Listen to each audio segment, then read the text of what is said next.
370-35 के खात्मे से पहले गौहत्या जम्मू कश्मीर में प्रतिबंधित थी। कानून था, बहुत ढीला कानून था। मैं जस्टिफिकेशन नहीं दे रहा हूं कि कानून था, गौहत्या पे प्रतिबंध था, ढीला कानून था, कुछ नहीं होता था उस कानून के तहत। लेकिन 370-35 के खात्मे के बाद तो वो कानून भी खत्म हो गया, वो जो प्रतिबंध था गौहत्या पे वो खत्म हो गया। हमने गुहार लगाई सरकार से, कानून बनाइए, बवाइन स्मगलिंग, काउ स्लॉटर के संबंध में सख्त कानून बनाइए। कुछ लोग जम्मू कश्मीर हाई कोर्ट में गए, हाई कोर्ट की डिवीजन बेंच ने यहाँ के चीफ सेक्रेटरी को हिदायत दी, सरकार को हिदायत दी, कंसिडर करिए एक लेजिस्लेट करना। आज तक इन्होंने लेजिस्लेट नहीं किया। क्या मैसेज दिया भाजपा की सरकार ने? होम मिनिस्टर भाजपा के और उनके एजेंट एलजी यहाँ पे, उनकी एडमिनिस्ट्रेशन ने, कि गौहत्या पे हम प्रतिबंध नहीं लगाएंगे, गौहत्या को हम खुला छोड़ देंगे, लेजिस्लेटिव स्फीयर में कोई भी कर सकता है। आज पुलिस अधिकारी, बीच में बहुत अच्छे पुलिस अधिकारी भी जो बवाइन स्मगलिंग के इंसिडेंट्स में बड़ा पॉजिटिव रोल निभाते हैं, वो क्या करें? लेजिस्लेटिव फ्रेमवर्क की एब्सेंस में कौन सी सेक्शन लगाएं, किस तरीके से इन दरिंदों को सलाखों के पीछे भेजें? वो कोर्ट में जाके एक दिन में जमानत करा के ले आते हैं। कोई भी सेक्शन लगा दी जाए, कानून ही नहीं है। और कानून के साथ ही गौ माता के संरक्षण के संबंध में क्या किया जा रहा है?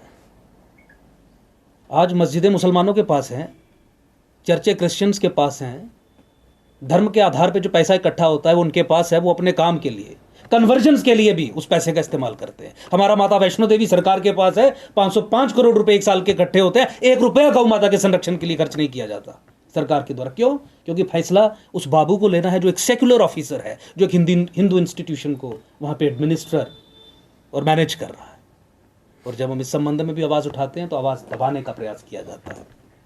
हिंदू सशक्तिकरण, सनातन संस्कृति, सभ्यता, धर्म से संबंधित कोई भी ऐसा काम जिससे धर्म, संस्कृति, सभ्यता का सशक्तिकरण हो, स्टेट इंस्ट्रूमेंटेलिटीज की तरफ से रेजिस्टेंस आती है सबसे ज्यादा। पंगु बना के रख दिया है यहाँ पे समाज को, सनातन को, सनातन संस्कृति को, सनातन सभ्यता को। सनातन का इस्लामीकरण तो जम्मू कश्मीर के इस्लामीकरण से किया जाने का प्रयास हो रहा है ना।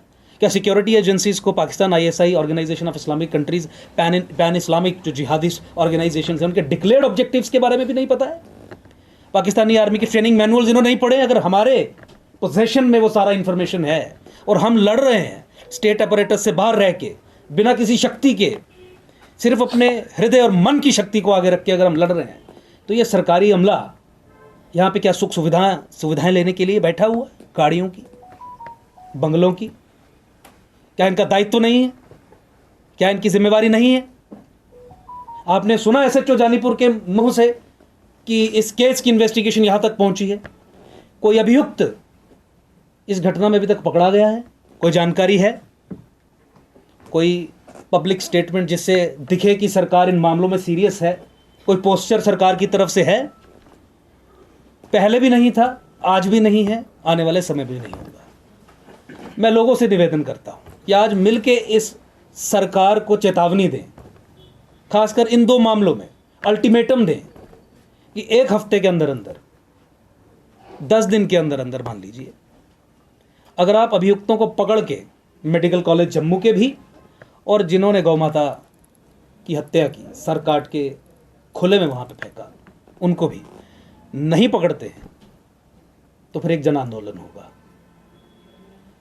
किस तरीके से इस समस्या से निपटना है उसका जवाब सड़कों पे दिया जाएगा। गौरक्षकों के खिलाफ FIRs लखनपुर से शुरू हो जाइए, रामबन तक आप चले जाइए, जितने भी हिंदू गौरक्षा का काम करते हैं,